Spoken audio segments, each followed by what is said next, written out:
سب سے اہم جس طرح چین ہے، چین کے بہت لیوریج ہے ایران پہ، میں ظاہر ہے کہ بہت اہم رول بھی ہے. پھر ترکیہ ہے، پھر ایجپٹ ہے، ان سب کا اعتماد بھی پاکستان کو حاصل. اسی طرح سعودی عربیہ پاکستان کی تو ان کے ساتھ ایسے بھی ہے ایک وہ جو ہے نا strategic management mutual defence agreement بھی ہے. تو پاکستان ایک بڑی یونیک پوزیشن میں ہے ان مذاکرات کو آگے بڑھا کے جو ہے نا کسی ایک مثبت جو ہے نا جسے کہتے ہیں نا آؤٹ کم تک پہنچانے میں اس معاملے. اچھا جوہر صاحب یہاں پہ میں ذرا یہاں پہ یہ بھی آپ سے پوچھنا چاہتا ہوں. دیکھیں پاکستان پہ تو امریکہ کا اعتماد اور پاکستان کا ایران پہ پاکستان کا اعتماد، اور ابھی آپ نے دوسرے ملکوں کا پاکستان پہ تو ہے سر. اور ظاہر ہے پاکستان اس وقت یہاں پر میڈیشن کا کردار ادا کر رہا ہے، یعنی دونوں فریق کو انہوں نے بلایا ہے اور بات چیت کے لیے کہا ہے. آپ سمجھتے ہیں سر کہ ماضی میں بھی ان کے درمیان مذاکرات ہوئے ہیں؟ ایران کا کتنا اعتماد امریکہ پہ ہوگا، امریکہ کا کتنا اعتماد ایران پہ ہوگا؟ اس اعتماد سازی کو کیسے بلڈ کیا جائے گا سر جو ایگریمنٹ کی شکل میں ہوگا؟ ذرا اس پہ کمنٹس کریں سر، تو پھر میں اپنے تیسرے مہمان کی طرف جاؤں. ضرور. آپ نے بہت اہم نقطہ اٹھایا، اور یہی وجہ تھی کہ دیکھیں مذاکرات تو کچھ عرصہ پہلے ہونے تھے، یہیں پہ ہونے تھے، اور شاید اسی لیول پہ ہونے تھے، وہ نہیں ہو سکے. اس کی وجہ یہی تھی کہ وہ جو ٹرسٹ ڈیفیسٹ ہے، اعتماد کا فقدان جس کو ہم کہہ سکتے ہیں ایران اور امریکہ کے بیچ میں، ان دونوں فریقوں کے بیچ میں. اچھا یہی ہوتا ہے جو میڈیٹر ہے، اس کا کام یہ بھی ہوتا ہے کہ وہ جو اپنی کریڈیبلٹی ہے آپ اس کو ایٹ اسٹیک، وہ جو ہوتی ہے نا آپ کی وہ ایٹ اسٹیک ہوتی ہے، آپ اس کو اس لیے بیچ میں لے کے آتے ہیں تاکہ آپ اس جو ٹرسٹ ڈیفیسٹ ہے وہ اعتماد کے فقدان کو پور کر سکیں. اور میں اس لیے باقی ملکوں پر ذکر کیا کیونکہ دیکھیں گے جو چین یا ایجپٹ کا یا ترکیہ کا یا باقی ایسے ملک سعودی عرب ہے، تو وہ جو ہے نا وہ اس لیے میں بات کروں کہ اگر ایران پہ گارنٹیز مانگے کہ جی تو پھر وہ باقی جو ہے نا ملک اس کے وہ اس میں ایک اہم کردار ادا کر سکتے ہیں، یا پھر ایران پہ ٹھیک ہے جی. جی سر آپ کے سامنے نظر حسین صاحب آپ کا بھی ایک ایکسپیرینس ہے اور ظاہر ہے فارن افیئرس کو آپ بہت اچھی طرح سمجھتے ہیں، کیسے دیکھ رہے ہیں اوور آل کنڈیشنز کو سر؟ دیکھیں جو گفتگو میں سن رہا ہوں، ٹرسٹ ڈیفیسٹ کی بات بار بار ہو رہی ہے اور امریکہ اور ایران کے درمیان ٹاکس کی بات ہو رہی ہے. یہ تو چھوٹی چیزیں ہیں، ایشو تو بہت بڑا ہے. اس سے وہ تو کانفلکٹ آف انٹرسٹ ہے یہاں پر. تو یہ تو دونوں فریقین جو ہیں یہ تو میرے خیال میں ان کی جو لڑائی ہے اس سے زیادہ بڑا ایشو جو ہے وہ تو اسرائیل کا ہے. آپ نے سنا ہوگا کلین بریک ایک ڈاکومنٹ لکھا گیا تھا ارلی 90s میں. اس میں یہ طے پایا تھا کہ اگلے 10 سال میں جتنے بھی اسرائیل کے چاروں طرف مسلمان چھوٹے ملک ہیں جو کہ ان کے اثر میں نہیں ہیں ان سب کو سارٹ آؤٹ کیا جائے گا. تو 7 ملک تباہ کر دیے گئے، سوڈان سے لے کر لیبیا، لیبنان، یمن، عراق، سیریا، اور اب باری آئی ہے ایران کی. لہٰذا یہ کوئی پیریفرل ایشو نہیں ہے. اصل ایشو تو تھا کہ اسرائیل کا ایک ایکسپینشنسٹ پلان ہے جو انہوں نے گیو اپ نہیں کیا، اور جس کو میرے خیال میں ہم بھی کوئی زیادہ اہمیت نہیں دے رہے، جبکہ یہ پچھلے دنوں بہت ڈسکس بھی ہوا اور اس کے اوپر بحث مباحثہ بھی ہوا. اور آئندہ یہ جو تھرڈ ورلڈ وار کی باتیں ہو رہی ہیں، اگر کوئی تھرڈ ورلڈ وار ہوئی تو اس ایشو کے اوپر ہوگی کہ اسرائیل اپنے جو موجودہ UN کے سینکشن بارڈرز ہیں، باؤنڈریز ہیں، اس سے باہر نکلے گا. فلسطین کو تو مور اور لیس اس نے ہضم کر لیا ہے، مور اور لیس کر چکا ہے. وہ ابھی لیبنان پہ جو حملہ ہوا ہے اس میں وہ حزب اللہ کی طاقت کو اور بھی کمزور کرنا چاہ رہا ہے تاکہ اس پوزیشن میں نہ رہے کہ جو اصل ایشو ہے وہ فلسطین کا ہے اور اصل ایشو جو ہے وہ اسرائیل کے ایکسپینشن کا ہے. یہ سب لوگوں کی نالج میں ہے، زیادہ دور جانے کی ضرورت نہیں ہے. ان کا جو ٹارگٹ ہے وہ نائل ٹو یوفریٹیز ہے، وہ وہیں پر ہے. ایک بات تو یہ ہو گئی. دوسری بات، اب ہم فوکس کیے ہوئے ہیں ایران اور امریکہ کے اوپر، تو یہ تو جنگ امریکہ کی ہے نہیں. ابھی جنرل صاحب نے کہا کہ it was a war of choice, تو امریکہ باہر رہ سکتا تھا پچھلے کوئی 20-25 سال سے اسرائیل کا ہر پرائم منسٹر ہر امریکہ کے آنے والے پریزیڈنٹ کو ایک ہی بات کہتا تھا کہ آپ ایران کے ساتھ بھڑ جائیں، ایران پہ حملہ کریں. یہ پچھلے 4 پریزیڈنٹس نے نہیں کیا، اور یہ بدقسمتی تھی پریزیڈنٹ ٹرمپ کی کہ یہ ان کے جھانسے میں آ گئے. موساد نے ایک بہت ہی معصوم سی صورتحال ان کے سامنے رکھی کہ ہم جائیں گے اور ڈیکیپیٹیشن کریں گے، اس کے بعد نہ لیڈرشپ ہوگی اور نیچے سے ایک اپہیول ہوگا اور لوگ ریوولٹ کریں گے اور ہم کامیاب ہو جائیں گے. اصل مقصد تو تھا کہ ایران کو ان 6 ملکوں کی طرح ڈیوائیڈ کرنا، اور میں ابھی بھی سمجھتا ہوں کہ خطرہ ٹلا نہیں ہے. ہندوستان کو ایران کو ابھی بھی ملک کو چوکنا رہنا چاہیے. ان کی کوشش یہ ہوگی کہ اس کے ٹکڑے کھینچ جائیں، جیسے لیبیا کے ہوئے، سوڈان کے ہوئے اور باقیوں کے ساتھ جو کچھ ہوا. باقی جو امریکہ کا اپنا مین ایم ہے، جو باتیں ابھی ہو چکی ہیں اس کو نہیں دہراتے. ان کا یہ بھی ہے کہ ہم ایران کے انرجی ریسورسز پہ قبضہ کریں. تو وہ تو ان کا بڑا بہت ہی جسے کہتے ہیں کہ ڈیئر ڈریم ہے کہ انرجی ڈومیننس رہے ان کی، اور ان کی ہیجمنی بھی رہے انرجی سورسز کے اوپر. اب اگر وہ وینزویلا پہ قبضہ کر چکے ہیں اور ایران کے بھی ریسورسز پہ یہ قبضہ کر رہے ہیں، اور جو گلف کا ایشو ریز ہوا، یہ تو کبھی ریز ہوا ہی نہیں تھا. یہ جو 6 کنٹری GCC کے تھے ڈاکٹر صاحب، یہ تو ان کی جیب میں تھے، ان کے تو ریسورسز ان کے ڈسپوزل پہ تھے. پیٹرو ڈالر نے امریکن اکانومی کو پچھلے ہاف سینچری سے سسٹین کیا ہوا تھا. اب یہ سارے کا سارا معاملہ بدقسمتی جس کی بھی آپ سمجھیں کہ ان کی ساری کیلکولیشن غلط ہو گئی. موساد کی اسیسمنٹ غلط تھی. نتن یاہو نے جو بھی پریشر ڈالا اور امریکہ کو جنگ میں جھونک دیا، اب ان کو سرپرائز مل چکا ہے کہ یہ ایسا ممکن نہیں رہا شاید. اب ایک نئے دور کا آغاز ہونے والا ہے، اور وہ دور کیا ہوگا میرا نہیں خیال کہ وہ 3rd ورلڈ وار کی طرف جائے گا. لیکن یہ ضرور ہے کہ یہ جو خطہ ہے، اس جنگ کے بعد، ایگریمنٹ کے بعد، جو بھی نام آپ اس کو دیں، اس کے بعد یہ وہ نہیں ہوگا جو پچھلے سال جون سے پہلے تھا یا 28 فروری اس سال سے تھا. تو تبدیلی تو آئے گی. ابھی چائنا کا نام بھی لیا گیا، آپ رشیا کو بھی نہ بھولیں. رشیا کا بھی انٹرسٹ ہے، چائنا کا بھی انٹرسٹ ہے، ان کا انرجی کا انٹرسٹ بھی ہے، اور ظاہر ہے پاکستان کا تو بہت بڑا اسٹیک ہے اس کے اندر. وہ ہمارے پڑوسی ہیں، ایک مسلمان ملک ہیں، اور ایک نئی تاریخ جو ہے ایک نئی کروٹ لے رہی ہے. اور GCC کے کنٹریز کو بہت سوچنا ہوگا. میرا نہیں خیال کہ جو سچویشن پہلے تھی، جو امریکن اڈے ہیں وہاں پر، وہ اسی طرح قائم رہ پائیں گے، اور کچھ نہ کچھ اسپیس ان کو دینا ہوگا دوسری پاورز کو، جس میں چائنا اور رشیا ہے، اور شاید اب پاکستان بھی ہوگا انشاءاللہ، اور ایران کو بھی اسپیس دینا ہوگا. تو اب ایک نئی صبح میرے خیال میں طلوع ہوگی، اور آپ دیکھتے ہیں کس طرف جاتی ہے. لیکن میں پھر کہوں گا، آپ فلسطین کو نہ بھولیں، آپ اسرائیل کو نہ بھولیں. اسرائیل از دا بگیسٹ اسپوائلر ہی نہیں ہے، بینیفیشری بھی ہے، اور وہ کیٹلسٹ بھی ہے اس لڑائی کا. اب یہ لڑائی ختم ابھی نہیں ہوئی، اور یہ لڑائی چلے گی اس وقت تک جب تک اسرائیل اپنے وہ جو بارڈرز ہیں 67 سے پہلے والے، اپنے آپ کو والنٹریلی یا انڈر کوشن UN کے تحت یا اور کسی ارینجمنٹ کے تحت ایگری نہیں کر جاتا کہ میں ان بارڈرز کے اندر رہوں گا، اور جو وہ نہیں رہے گا. بائی دا وے جین صاحب، میں جو ایک سوال پوچھا تھا جو رہ گیا تھا کہ سر کیا لیسن ملتا ہے دنیا کو، ایک تو یہ ہے سر. دوسرا سر، جس طرح اب یہ بات ہو رہی ہے کہ یہ جو بات چیت ہوگی، اس میں کیا ایسا مین پوائنٹ ہوگا جو امپورٹنٹ ہے؟ ظاہر ہے کئی ایسے ایشوز ہیں اور اعتماد سازی بھی نہیں ہے. پاکستان کا اپنا ایک رول ہے جو محدود رول ہے. تو کیا ایسی ٹاکس ہوگی دونوں طرف سے؟ کیا ڈیمانڈ آپ سمجھتے ہیں جس کو ریزالو کر کے یہ مسئلہ حل ہو سکتا ہے اور یہ بریک تھرو ہو سکتا ہے؟ اور کیا یہ ہم عارضی جنگ سے مستقل جنگ کی طرف بڑھ سکتے ہیں سر؟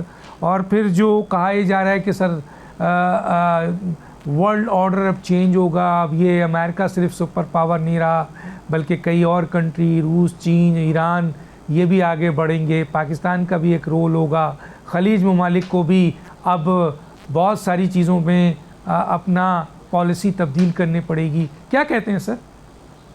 یہ دیکھیں ڈاکٹر صاحب, جب آپ پورے گلوب پہ ایک نظر ڈالتے ہیں نا, تو 4 ایسے پوائنٹس ہیں جو فلیش پوائنٹس ہیں, جو نیوکلیئر فلیش پوائنٹس ہیں. اس میں ایک یہ یوکرین والی جنگ کا ہے, ایک ساؤتھ چائنا سی اور تیوان والا مسئلہ ہے, اور ایک یہ پیلسٹائنز کی آزادی اور اس کے لیے جو اسرائیل نے مڈل ایسٹ میں کریٹ کیا ہوا ہے, اور چوتھا ہے جس کو ہمیں نہیں بھولنا چاہیے, وہ کشمیر کا مسئلہ ہے. ابھی ہم آتے ہیں, چونکہ ابھی یہ پیلسٹائن کا مسئلہ شروع ہوا ہے, تو اس کے اندر سیکرٹری صاحب نے بڑی اچھی باتیں کی ہیں, کلیش آف انٹرسٹ کی بھی بات کی ہے. دیکھیں بنیادی طور پہ میں یہ سمجھتا ہوں جو اگر ایک چیز جو خراب ہے اس وقت دنیا میں, وہ ہے کہ انٹرنیشنل لا ٹوٹل بریک ہو چکا ہے. یونائٹڈ نیشن جو کہ سیکنڈ ورلڈ وار کے بعد وکٹر نے اپنے چوائس پہ بنائی تھی, امریکہ جو کہ ونر تھا, تو انہوں نے کہا کہ ایک سیکورٹی کونسل بھی اس میں ہوگی جس میں 5 ویٹوز بھی ہوں گے, اور پھر اس کو فائنانس بھی یہ کرتے تھے. تو جس کی مرضی تھی, جیسے مرضی تھی ایسے, تو ابھی تو انہوں نے اس کو بالکل اپنے طور پہ چھوڑ دیا.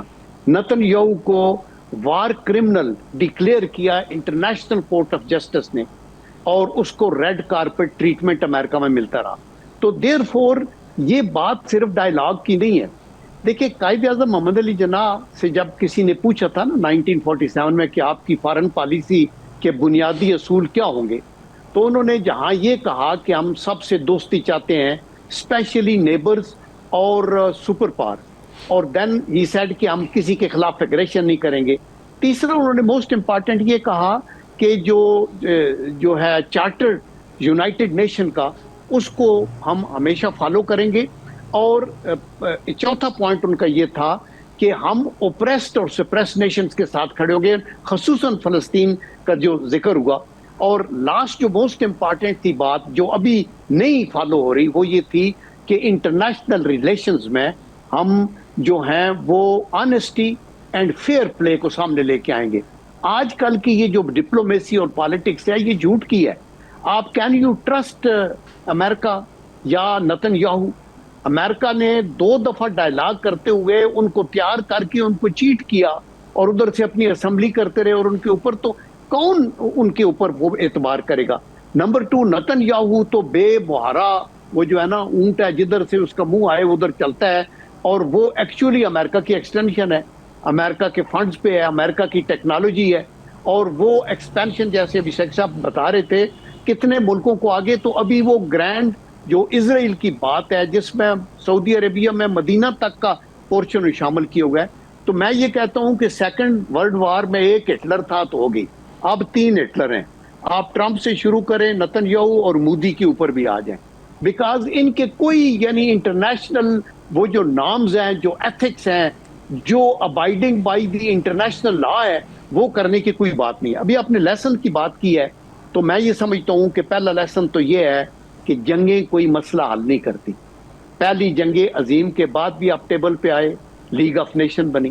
دوسری جنگ عظیم کے بعد بھی آپ ٹیبل پہ آئے, یونائٹڈ نیشن بنی. ابھی بھی جو جنگ ہوتی ہے بعد میں آپ کو ٹیبل پہ بیٹھ کے کرنا. آئی ہوپ دیز یہ جو جن کی آنکھوں کے آگے خون چڑھا ہوا ہے اور وہ سمجھتے ہیں کہ ہم جو کچھ ہے ہم ہی ہیں اور ہماری مرضی کے مطابق ہوگا, تو وہ ایسے نہیں ہوگا. تو پہلا بات یہ ہے. نمبر 2 یہ ہے کہ آپ کو جو اگر انٹرنیشنل لا نہیں فالو کرو گے تو پھر جنگل کا قانون ہوگا, پھر نو باڈی, چھوٹا یا بڑا ملک جو ہے محفوظ نہیں ہوگا. تیسرا یہ ہے, یہ GCC کنٹریز کے لیے بھی ہے کہ آپ اپنی سیکیورٹی آؤٹ سورس نہیں کر سکتے. ہر ملک کو ایک لا کے تحت اپنی ایک ڈیفنس کا ایک پوٹنٹ ہونا چاہیے. یہ نہیں کہ ہم یہ کریں گے تو ہماری ڈیفنس فلانا کرے گا. آپ کی جو بیسز آپ نے دی ہوئی تھی وہ بیسز آپ کی تحفظ کی بجائے آپ کی ولنریبلٹی بن گئی. تو یہ بھی ایک لیسن ہے کہ نہیں ہے. دوسرا یہ ہے کہ جو ایلائز آپ چنتے ہیں, ابھی امریکہ نے اسرائیل کو چنا جو وار کرمنل ہے. آپ کے جو جینون ایلائز تھے وہ نیٹو بھی چھوڑ گیا اور یورپین یونین بھی الگ بات کر رہا ہے, اور ملک کے اندر بھی تفرقہ ہے. تو ایسے نہیں ہوتا, آپ ایک سالڈ کاز کے اوپر چلے. کہ سینٹر آف گریوٹی کسی بھی ملک کی آپ کو یہ دیکھنا پڑتا ہے کہ یہ مثلا سیکنڈ ورلڈ وار میں وہ پرسنالٹی میں تھی، ہٹلر گیا تو سب کچھ بیٹھ گیا، لیکن مشرقی پاکستان میں ہمارا مسئلہ یہ تھا وہ کیپٹل میں تھی، ڈھاکہ گرا تو سب کچھ ہوا۔ ایران جیسے ملک کے اندر سینٹر آف گریوٹی آئیڈیالوجی کے اندر ہے، ان کی ڈیپ روٹیڈ، ان کا تو مطلب صفحہ ہستی سے مٹانے کی بات کر رہے تھے نا یہ، تو اس لیے انہوں نے تو فائٹ بیک کرنا تھا۔ ابھی دونوں سائڈیں جو ہیں ان کو پتہ ہونا چاہیے کہ لڑائی سے کچھ حاصل نہیں ہوگا۔ امریکہ کا جو انٹرسٹ ہے وہ صرف نتن یاہو نے ان کو نتھ ڈالی ہوئی ہے، اور وہاں بھی معترض ہیں، اور شکر ہے کہ یہ ان کا وائس پریزیڈنٹ آ رہا ہے، ان کی کوئی ویو پوائنٹ تھوڑے ڈیفرنٹ تھے کہ آپ ایسے نہ کریں، لیکن امریکہ کا جو انٹرسٹ ہے وہ صرف تیل کے ذخیروں پہ قابو ہی نہیں ہے، بیکاز تیل ان کے پاس اپنا بھی بہت ہے۔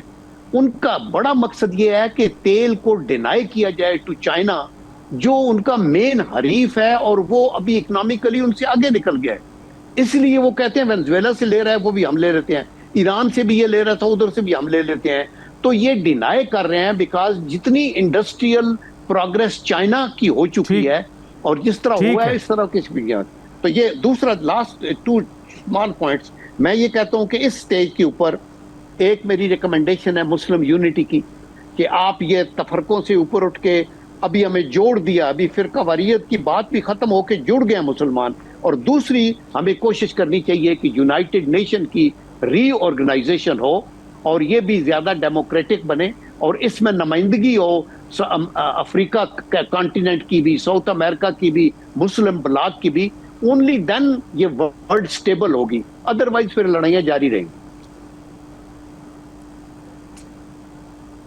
بہت شکریہ۔ میں ایک سوال چاہتا ہوں سر، آپ اس پہ قیوم صاحب بس 30 سیکنڈ یا 40 سیکنڈ میں مجھے دیں، جس جواب دیجئے کہ جہاں آپ نے مسلم امہ کی بات کی ہے، OIC کا کردار تو سر سب کو پتہ ہے کہ بالکل خراب ہو گیا ہے۔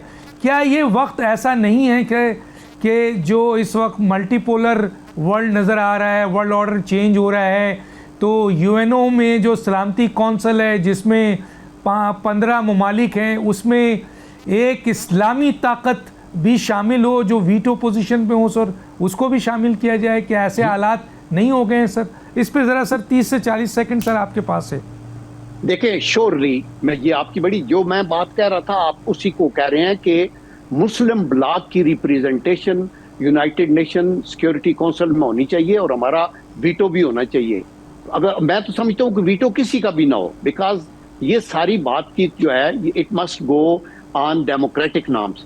اگر آپ نے ایک یونائٹڈ نیشن بنائی ہے، سیکیورٹی کونسل بنائی ہے، ویٹو اپنے پاس رکھ لیا ہے، تو انصاف کہاں سے پھر آئے گا؟ تو مسلم بلاک کو اور مضبوط ہو سکتا ہے، اور اور friendship with the multipolar world, Russia, China, اور ان کے ساتھ، and at the same time good relations with America and the European countries, and salute to our leadership جنہوں نے یہ ڈیلیکیٹ بیلنس کو قائم رکھا ہوا ہے۔ 3-4 چیزیں ہیں میں آپ سے پوچھنا چاہتا ہوں سر۔ ایک تو یہ ہے کہ ابھی جو بات کی نذیر حسین صاحب نے، میں جان کیری جو امریکہ کے سابق خارجہ ہیں اور صدارت کے لیے بھی امیدوار تھے، ان کا انٹرویو سن رہا تھا، انہوں نے کہا کہ نیتن یاہو نے اوباما کو بھی اپروچ کیا تھا کہ ایران پہ حملہ کرو، اس نے ریفیوز کیا، انہوں نے آپ کے جو بائیڈن پہ بھی کیا، انہوں نے بش کو بھی کیا، ان سب نے ریفیوز کیا، لیکن ٹرمپ نے اس کو ایگری کیا۔ اچھا سر، یہاں پر ایک لفظ ہوتا ہے کہ آخر نیتن یاہو اتنا امریکہ پہ انفلوئنس کیسے رکھتا ہے جبکہ اس کا کانسٹیٹیوشن کو بھی وائلیٹ کرتے ہیں، اور امریکن جو پبلک ہے جس میں یہودی بھی ہیں، تمام مذاہب کے لوگ ہیں، وہ 80% اس وقت ڈونلڈ ٹرمپ کی پالیسی سے خلاف ہے، لیکن صرف نیتن یاہو جو زیونسٹ سوچ کا آدمی ہے اس پر ڈونلڈ ٹرمپ ایکشن لے رہا ہے۔ کہا ہی جاتا ہے کہ سر امریکن اسرائیل پبلک افیئرز کمیٹی IPAC ایک بہت مضبوط ادارہ ہے جو کنٹرول کرتا ہے امریکہ کی اکانومی کو بھی، میڈیا کو بھی، اہم شعبے کو بھی، اور وہ ڈائریکٹلی انوالو ہے اسرائیل کے ساتھ۔ تو سر آپ کیسے دیکھتے ہیں ان تمام چیزوں کو؟ اور اب آنے والے وقت میں الیکشن ہے 2026 اور بل بھی پیش کر دیا گیا ہے امپیچمنٹ کا، تو اوورآل کیا دیکھ رہے ہیں؟ امپیچمنٹ پہلے ہو جائے گی یا الیکشن تک جائیں گے؟ جی نذیر حسین صاحب، آپ کیسے دیکھتے ہیں ان تمام باتوں کو؟ جی آپ کے سوال میں نے سنے ہیں، ایک ایک کر کے میں اس کو ان پیک کرتا ہوں. وہاں پر ایک جو لابی ہے وہ لابی پچھلے کوئی 50 سال سے ہر لحاظ سے امریکن ڈیموکریسی کو کنٹرول کیے ہوئے ہے, الیکشنز کو کنٹرول کیے ہوئے ہے. امریکہ نے ایک بہت اپنی طرف سے تو بہت اچھا کام کیا کہ الیکشن کے لیے آپ ڈونیشن لے بھی سکتے ہیں اور دے بھی سکتے ہیں, یہ بالکل لیگل ایکٹیویٹی ہے. لیکن اس لیگل پروویژن کے تحت جن کا آپ ایپیک لیا آپ نے, جو لابی ہے وہ لابی اتنی حاوی ہے امریکن پالیٹکس کے اوپر. لیکن خبریں یہ ہیں کہ سوائے 3 ممبرز کے سینٹ اور کانگریس کے, باقی سارے ممبرز وہ جوش لابی سے یا اسرائیلی لابی کہیں اسے, ان سے وہ ڈونیشن لیتے ہیں اور ڈکٹیشن بھی لیتے ہیں اور اوپنلی ان کا انٹرسٹ جو ہے وہ واچ کرتے ہیں. ایک تو ہو گیا اسرائیل لابی. نمبر 2, وہاں پر کوئی 6 سیکرٹ سوسائٹیز ہیں جو مذہب کے لیول پہ کام کرتی ہیں. لابی پولیٹیکل ایکٹیویٹی کرتی ہے اور سوشل اور کلچرل ایکٹیویٹی کرتی ہے, اور ایک ڈسکورس انہوں نے پچھلے 40 سال سے وہاں چل رہا ہے, اور اس کی ڈومیننس تھی ڈسکورس کی کہ اسرائیل کی سپورٹ ہمارا فرض ہے, اسرائیل کی سپورٹ ہماری اپنی طاقت ہے, وہ ہمارا نمائندہ ہی نہیں ہے, وہ ہمارا ایلائی ہے. یہ سیاسی تھا. اس کے ساتھ کوئی 6 سیکرٹ سوسائٹیز کام کرتی ہیں جو مذہب کے لیول پہ جا کے کام کرتی ہیں. یہ جو ایونجیلیکل کرسچن ایونجلزم ہے یہ بہت وہاں پر اثر رسوخ رکھتا ہے. پھر اس کے بعد جو کرسچن زائنسٹ ہیں وہ تو اب فیتھ کا حصہ بنتا جا رہا ہے اوپنلی کہ اسرائیل کی سپورٹ کرسچینٹی کی سپورٹ ہے, اور کرسچینٹی کی سپورٹ جو ہوگی وہ جوڈیزم کی سپورٹ ہوگی. یہ تو یہاں تک جا چکا ہے. اب یہ بڑا امپورٹنٹ ہے. اب اسٹیٹسٹکس ظاہر ہوئی ہیں پچھلے 2-3 ہفتوں میں. آپ نے سنا ہے جان میئر سائمر کا, وہ تو کلیئرلی بتاتے ہیں آپ کو کہ وہاں پر کوئی 50% سے زیادہ جو ووٹس ہیں وہ کرسچن ایونجیلیکل کا ہے اور جو کرسچن زائنسٹ کا ہے, اور اس میں سے جو 25% ہے وہ یہ جو سوسائٹیز ہیں اور جو لابی ہے اسرائیلی وہ مینیج کر لیتی ہے. تو بھئی ان کو آپ آرام سے ڈیفیٹ نہیں کر سکتے. سب سے پہلا کام آپ کو ڈسکورس کو ڈیفیٹ کرنا ہوگا, جو بائی دا وے ہو رہا ہے اس وقت. جو جنریشن زی ہے وہ جو بومرز ہیں اس وقت جو پاور میں ہے, ڈاکٹر صاحب وہ بومرز پاور میں ہیں ابو 50 کے سارے, اور جو زی جنریشن ہے وہ بالکل پسند نہیں کرتی. آپ نے دیکھا جو کچھ انہوں نے غزہ کے ساتھ کیا, جو جینوسائیڈ ہوا, جس قسم کی ریئیکشن امریکن یونیورسٹیز کے اندر آیا, امریکن سول سوسائٹی کے اندر آیا, آسٹریلیا میں, جاپان میں اور یورپ میں جو کچھ ہوا. تو اب ایک میں سمجھتا ہوں کہ یہ جو سیاست ہے اسرائیل کی یہ ابھی ختم تو نہیں ہوئی, لیکن بہت بڑا جھٹکا اس کو لگا ہے. اور دوسرا بڑا جھٹکا, اگر آپ مجھے اجازت دے رہے ہیں بات کرنے کی, تو وہ ایران نے کیا ہے. ایران نے جو کچھ اسرائیل کے ساتھ کیا ہے, جو وہاں بربادی ہوئی ہے, یہ شاید پہلی دفعہ اسرائیلی پبلک کو بھی سمجھ آئی ہے کہ ان کا جو سٹانس ہے, جو فارن پالیسی ہے اور جو لانگ ٹرم گلوبل ایمبیشنز ہیں ان کے, وہ بالکل غلط ہیں اور صحیح نہیں ہیں. لہٰذا ان کو بھی سوچنا ہوگا اس کے اوپر. تو میرا خیال میں یہ جو اسلام آباد میں ہوگی ڈائلاگ ہوگا, اس کا جو آؤٹ کم ہے یہ بہت لانگ ٹرم ہوگا ہر کانٹیکس میں. میں پھر کہوں گا دوبارہ, تاریخ کروٹ لے رہی ہے. آپ نے ابھی جنرل صاحب نے مسلم بلاک کی بات کی. اب صرف بلاک نہیں بن رہا سر, گلوبل لیول کے اوپر اسکالرس نے یہ بات شروع کر دی ہے کہ ایک نئی سویلائزیشن وجود میں آ رہی ہے جس کو وہ کہتے ہیں اسلامک سویلائزیشن. ایک چائنا کی سویلائزیشن ہے, اور فیوچر کی جو سیکیورٹی ارینجمنٹس ہوں گی وہ سویلائزیشن کے کانٹیکس میں ہوں گی. ہمارے ساتھ جن کو لنک کیا جا رہا ہے وہ ہے سائنو اسلامک سویلائزیشن, کہ چائنا اور مسلمان ملک جو ہوں گے یہ ایک بلاک ہوگا، اور شاید یورپ اور امریکہ پھر بھی اکٹھے رہیں گے. یہ اور بات ہے کہ نیٹو کمزور ہو گیا ہے، لیکن ultimately it's the western civilization وہ ہوں گے.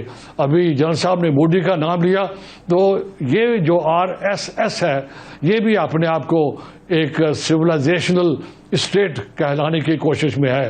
اور ان کے جو جے شنکر صاحب ہیں وہ بھی ہندوستان کو ایک سویلائزیشنل اسٹیٹ کہنے کی کوشش میں ہیں. وہ یہ نہیں کہتے کہ ہمارا تعلق ایران سے، پرشیا سے بھی ہے اور کسی اور. ٹھیک ہے، بہت شکریہ، بہت شکریہ. سویلائزیشن کی بات کر رہے ہیں. جین صاحب مجھے یہ بتائیے، دو باتیں جو مجھے پوچھنی ہیں. ایک تو مجھے جو فیلڈ مارشل ہیں، آرمی چیف، ان کا کردار، کیونکہ اس وقت پوری دنیا میں دیکھا جا رہا ہے، چاہے وہ سرکاری لیول پر ہو، میڈیا لیول پر ہو، ایون امریکن پریزیڈنٹ بھی بار بار پذیرائی کرتے ہیں مائی فیورٹ فیلڈ مارشل. تو کس طرح آپ دیکھتے ہیں کہ موجودہ فیلڈ مارشل نے پاکستان کے نام اور امیج کو بہتر کرنے میں اپنا کردار نہ صرف ادا کیا، بلکہ اس خطرناک جنگ کو ٹیبل تک لانے میں بھی ان کا بہت اہم کردار ہے. پوری انٹرنیشنل میڈیا اس کو پرائز دے رہی ہے، اپریشیٹ کر رہی ہے. آپ اس کو کیسے دیکھتے ہیں؟ اور دوسرا، جو 2026 میں الیکشن ہو رہا ہے، کیا صدر جو آپ کے یہ ہیں آپ کے ٹرمپ، جن کا ٹیبل ہو چکا ہے آپ کے امپیچمنٹ، اور ریپبلکن بھی اس میں شامل ہو رہے ہیں ڈیموکریٹس کے ساتھ، تو کیا آپ 2026 میں ان کو جاتے ہوئے دیکھ رہے ہیں یا پہلے ہی جاتے ہوئے دیکھ رہے ہیں؟ جی دیکھیں جی، پہلی بات ہے general Asim Munir field marshal جو ہیں، ہی از a proud sun of the soil and Pakistan is proud of him, not only Pakistan but the Muslim ummah and the entire world community, because ان کا جو رول رہا ہے، پہلے تو پاکستان کے کا انڈیا کے ساتھ جو کانفلکٹ میں ان کا کردار تھا، یہ بھی ایک نیوکلیئر وار کی شکل اختیار کر سکتا تھا، لیکن الحمدللہ ایک بڑے دشمن کو شکست دی، اور اس کا جو کریڈٹ ہے ہماری پولیٹیکو ملٹری لیڈرشپ کو جاتا ہے. اور میرے خیال میں عاصم منیر صاحب کو ماں باپ کی دعائیں ہیں، اللہ کا کرم ہے ان کے اوپر، اور ہمیں فخر ہے کہ وہ اس مشکل وقت میں لیڈ ہی نہیں کر رہے، بلکہ بین الاقوامی سطح کے اوپر پاکستان جو ان کو شاباش مل رہی ہے وہ ایکچوئل شاباش پاکستان کے لیے. تو ان کے لیے تو ہم دعا گوئی ہیں، اور اللہ تعالیٰ کرے کہ ان کو اور کامیابیاں دے. دوسرا، یہ ٹرمپ کی جو پالیسیز ہے، دیکھیں اس سے امریکہ کو خود بڑا نقصان ہوا ہے. وجہ یہ ہے کہ آپ اگر ایک جنگ کے اندر داخل ہو کے اس کو جیت بھی نہیں سکے، کہا یہ جاتا ہے نا کہ آپ سے جو کمزور ملک ہے اگر وہ ہارا نہیں تو وہ جیت گیا ہے، اور ایک جو طاقتور ملک ہے اگر وہ آؤٹ رائٹ وکٹری اس کو نہیں ملی تو وہ ہار گیا ہے. تو اس لیے میرے خیال میں ٹرمپ چونکہ انریلائبل ہے ٹوٹلی، بیکاز دیکھیں ہر پروفیشن کے نامز ہوتے ہیں ڈاکٹر صاحب، آپ کے ایتھکس ہیں، جنگ کے بھی اپنے اصول ہیں، اور پالیٹکس کے بھی ہیں، ڈپلومیسی کے بھی ہیں. آپ اس ابیوسو لینگویج بھی استعمال انہوں نے کی ہے اپنے ان کنٹریز کے لیے، ایک بڑا ملک یونیپولر. تو ابھی جو فائنانشیل سینٹر آف گریوٹی ہے وہ ویسٹ اور امریکہ سے ایسٹ کو ہو رہا ہے، اور یہ بالکل جو سیکٹری صاحب کہہ رہے تھے کہ جو سائنو مسلم ایک سویلائزیشن آ رہی ہے، یہ ایک ملٹی پولر کی شکل اختیار کرتے جا رہے ہیں. لیکن چائنیز چونکہ عقل مند اور سمجھدار ہیں، انہوں نے سی پیک چلایا، انہوں نے ایک پیسفل ایک سسٹم دنیا کو، ورلڈ آرڈر ایسا دیا جس میں اکنامک پراسپیرٹی کی بات ہے، وہ پیسفل کو ایگزسٹنس کی بات کرتے ہیں. تو اس سے جب امریکہ کی پالیسیز غلط ہوتی ہیں تو ان کے جو رائیولز ہیں، چائنا ہے، رشیا ہے، دیئر لیڈرشپ بینیفٹس، لوگ سمجھتے ہیں کہ وہ زیادہ ریلائبل ہیں. ابھی جی سی سی کنٹریز جو ہیں، they are neither here nor there, they have not developed their own army. یہ پولیس فورسز ہیں، انہوں نے پولیس کو آگے کیا ہوا ہے، ان کے پاس پروفیشنل آرمیز نہیں ہیں. جی تھینک یو. ٹھیک ہے، بہت شکریہ آپ کا جناب سینیٹر جنرل ریٹائرڈ عبدالقیوم صاحب، آپ کا بہت شکریہ. جناب نذیر حسین صاحب، آپ کا ہی بہت شکریہ. جوہر سلیم صاحب سے ہماری ٹیکنیکل پرابلم کی وجہ سے زیادہ بات نہیں ہو سکی، لیکن ان کا بھی شکریہ کہ انہوں نے کافی آؤٹ پٹ ہمیں دیا. تینوں مہمانوں کا شکریہ. وقت ختم ہوا چاہتا ہے. ڈاکٹر دانش کو یاد دیجیے. اللہ حافظ. حافظ.